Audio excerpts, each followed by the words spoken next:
Anda kembali di Newsline, pemirsa. Dalam suasana penuh harap, umat Katolik di seluruh dunia menantikan terpilihnya paus baru. Proses pemilihan paus ini bukan sekedar peristiwa politik gereja, tetapi momen spiritual yang sakral dan bersejarah. Kami ajak Anda pemirsa, kita akan bahas lebih lanjut seputar konklav bersama Romo Hieronymus Yosef de Rupa, Wakil Sekretaris Jenderal Formasi Pendidikan Ordo Fratrum Minorum atau OFM. Romo Iron, selamat siang waktu Jakarta. Romo sehat? Selamat pagi waktu Roma, Vatikan, saya sehat-sehat sambil menunggu paus yang baru. Kami juga sama menunggu paus yang baru. Romo sekarang ada di Roma, tapi kemarin Romo katanya juga sempat datang ke sana untuk melihat. Jadi menurut Romo kemarin 133 kardinal sudah datang mengikuti konklav. Bagaimana perkiraannya? Apakah nanti akan butuh waktu cukup lama kali ini? Baik, izinkan saya memulai seperti yang dikatakan Mbak Marcel dan Mbak Valen. Konklav itu berarti pemilihan momen paus yang baru akan dipilih, dan ini bersifat rahasia. Tadi Suster Christina juga mengatakan ini bukan kampanye politik, tetapi ini lebih terkait dengan bagaimana seorang pemimpin gereja Katolik dipilih. Jadi suasananya tidak dalam bentuk kampanye, tapi dalam bentuk doa, dalam bentuk meditasi. Dan benar dikatakan karya Roh Kudus yang bekerja. Itu poin yang mau saya garis bawahi.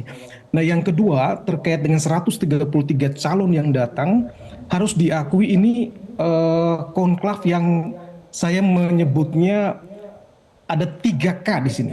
Pertama, bersifat karunia atau kita sebut rahmat, ya. Yang kedua itu kompleks, ya, kompleks dalam arti 133 kardinal dari 71 negara yang berbeda dengan kultur dan karakter yang berbeda.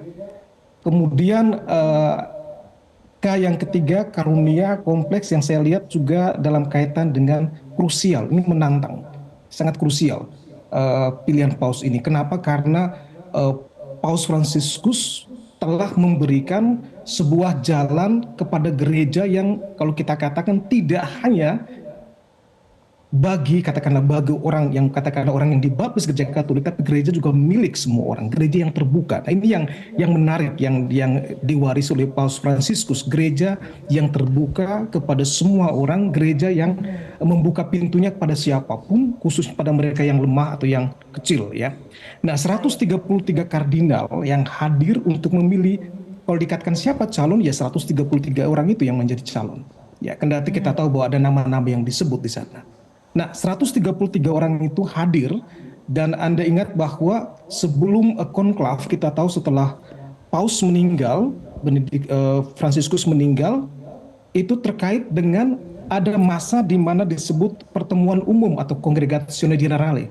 Nah, kalau kita melihat alurnya, sebelum pemakaman Paus Fransiskus, biasanya pertemuan umum itu akan bertanya tentang Anda dari mana, bagaimana keuskupan Anda, bagaimana perkembangan umat Katolik, bagaimana situasi sosial di negara Anda, itu semua akan ditanyakan, ya, untuk saling mengenal. Karena saya katakan kompleks, karena saat ini 133 dan mereka hampir sebagian dari mereka tidak saling kenal satu sama lain.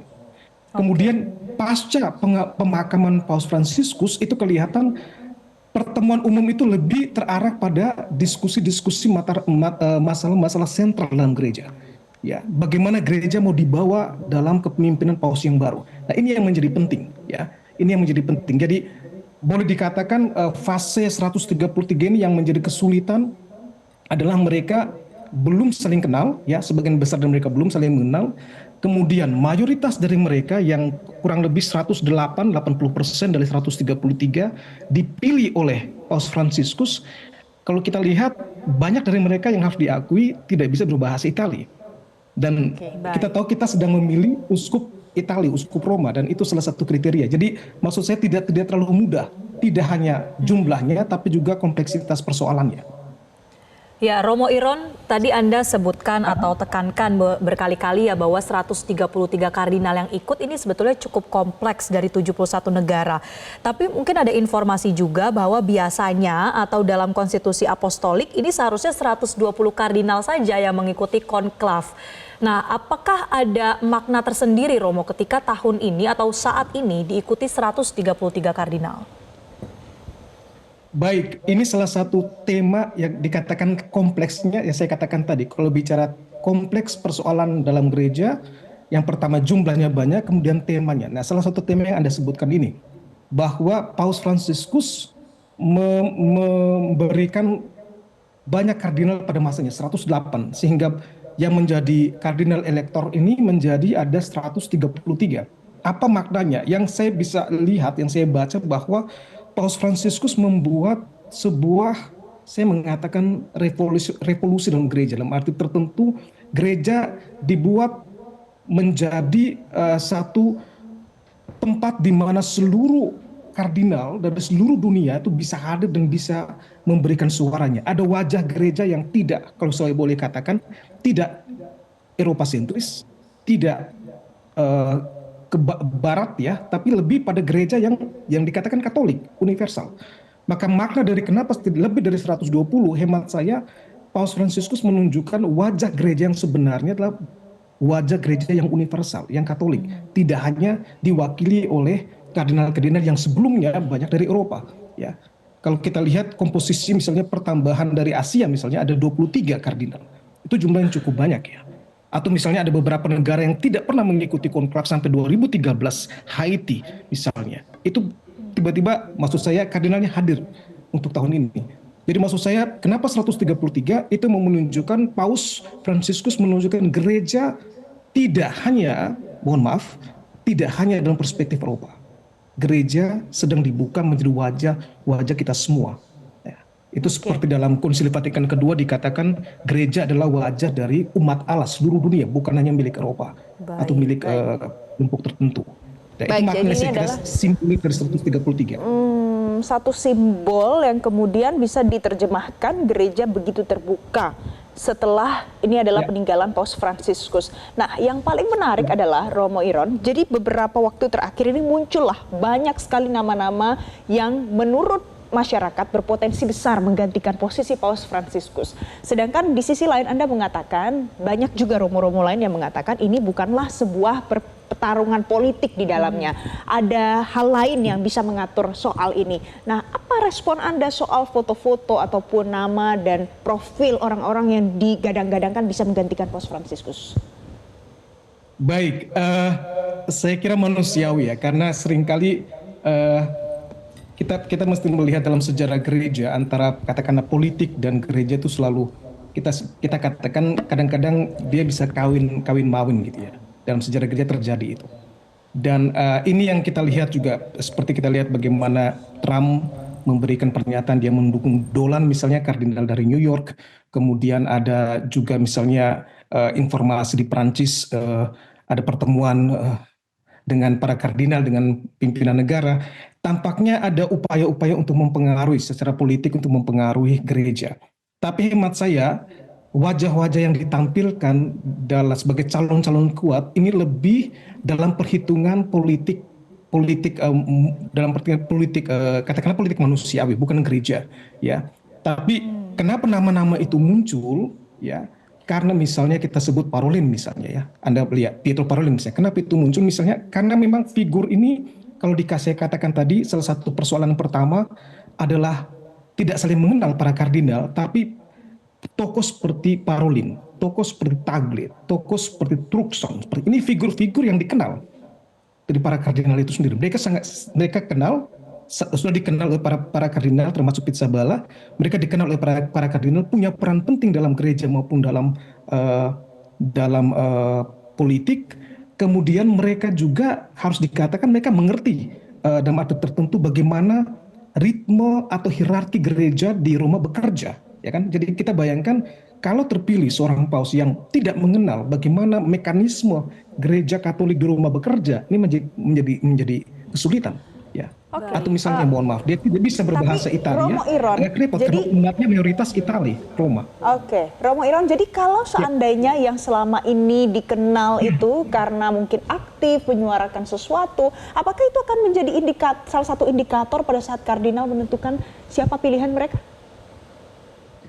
Secara matematis iya.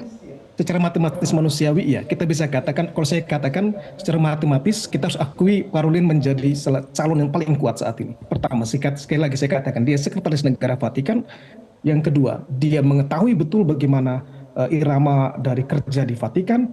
Kemudian dia punya peran penting secara politik. Tetapi sekali lagi, kita mesti melihat seperti sudah rekan-rekan Romo, para suster, semua umat juga mengatakan ini perhitungan matematis secara manusiawi. Yang kita bicarakan ada konklav di mana kita melihat Roh Kudus bekerja di sana ya. Nah, Roh Kudus bekerja bagaimana memilih pribadi yang mungkin di luar wajah-wajah ini ya. Tapi secara matematis betul yang ditampilkan dalam foto-foto tadi, kemungkinan besar Parolin, Tagle, dan beberapa nama disebut Suppi dan Pizzaballa misalnya. Ya, Romo Iron, kalau kita lihat sosok Paus Fransiskus kemarin ini juga banyak mendapatkan apresiasi oleh bukan hanya umat Katolik bahkan tapi oleh masyarakat dunia. Kira-kira untuk Paus baru yang nanti akan terpilih, apa yang kemudian menjadi PR terbesar, Romo? Baik, saya kira kalau kita merujuk dari katakanlah khotbah-khotbah renungan yang diberikan misalnya dari Giovanni Battista Re dalam waktu penguburannya, kalau kita misa pemakamannya Paus Fransiskus, kemudian misa kemarin pagi jam 10 pembukaan misa untuk pembukaan pemilihan Paus ya, Pro Eligendo Romano Pontifice itu, dia katakan bahwa ada 3 kriteria kurang lebih yang kita butuhkan dari figur yang baru. Yang pertama, dia mesti setia pada Injil, kitab suci, dia mesti memberikan kasih ya, itu salah satu nilai yang penting.